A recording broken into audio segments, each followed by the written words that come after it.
well chosen, all of these moves can indeed arouse a student's interest in a new topic.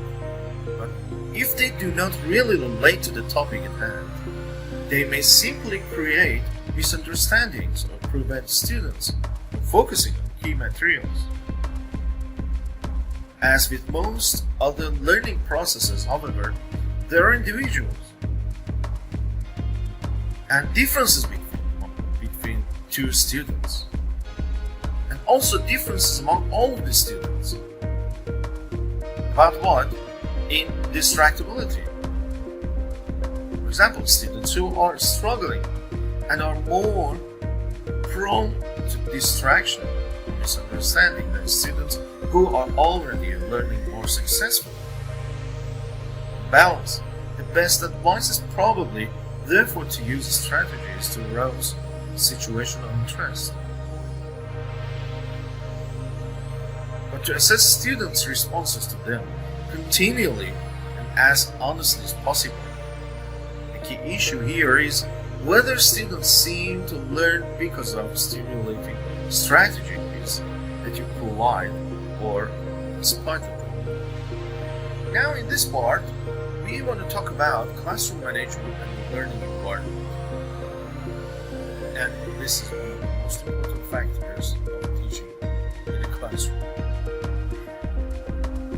About coordinating entire sets or sequences of learning activities so that everyone, misbehaving or not, learns as easily, as productively as possible.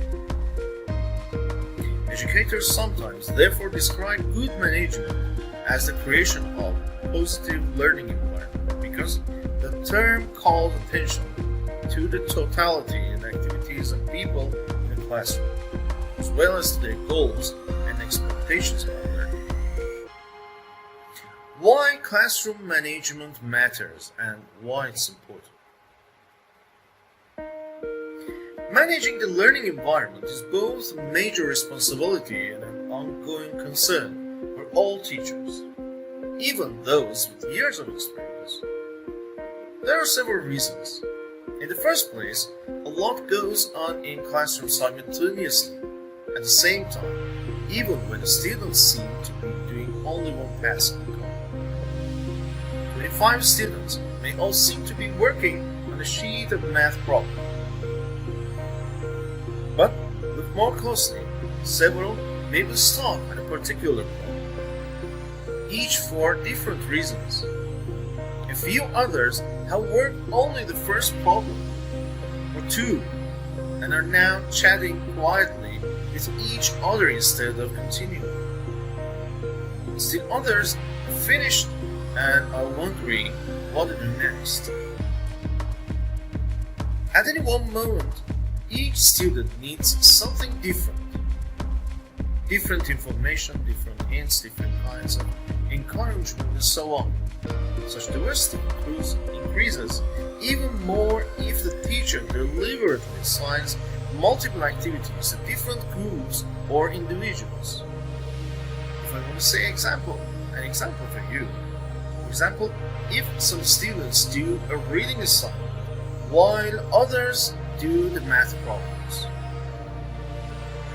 Another reason that managing environment is challenging is because a teacher cannot predict everything that will happen in the class. A well-planned lesson may fall flat on its face and take less time than expected. You find yourself improvising to fill class time. On the other hand, an unplanned moment may become a wonderful, sustained exchange among students and prompt you to drop previous plans and follow the flow of discussion among the students. Interruptions happen continually. A fire drill, a drop-in visit from another teacher or the principal, a call on the intercom from the office.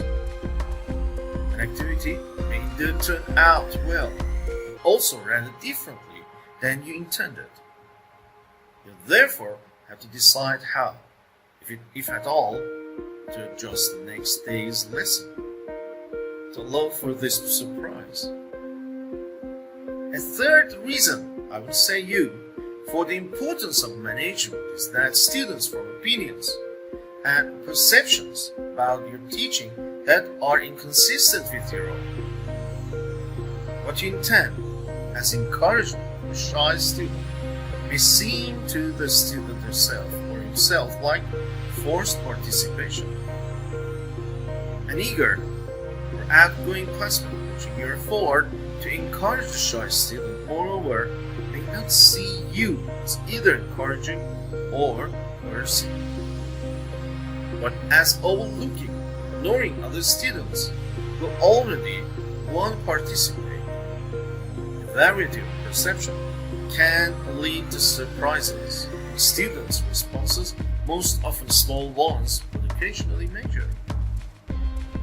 At the broadcast, society-wide level, classroom management challenges teachers because public schooling is not voluntary, and students' presence in a classroom is therefore not a sign in and of itself that they wish to learn. Instead, students' presence is just a sign that an opportunity exists for teachers to motivate students to learn. Some students, of course, do enjoy learning and being at school, almost regardless of what teachers do. Others do enjoy school, but only because teachers have worked hard to make classrooms life pleasant and interesting. Those students become motivated because you have successfully created a positive learning environment and have sustained it through skillful management. How can we do it? By preventing management problems, by focusing the student on learning. The easiest management problems to solve are ones that do not happen in the first place, even before the school year begins. Here, you can minimize behavioral problems by arranging classroom furniture and materials in ways that encourage a focus on learning as much as possible. Later, once school begins, you can establish procedures and rules that support and focus on learning even more. Arranging classroom space is very important. Viewed broadly, classrooms may seem to be arranged in similar ways, but there are actually important alternative arrangements to consider. Variations exist because of grade level. The subjects taught the teachers philosophy of education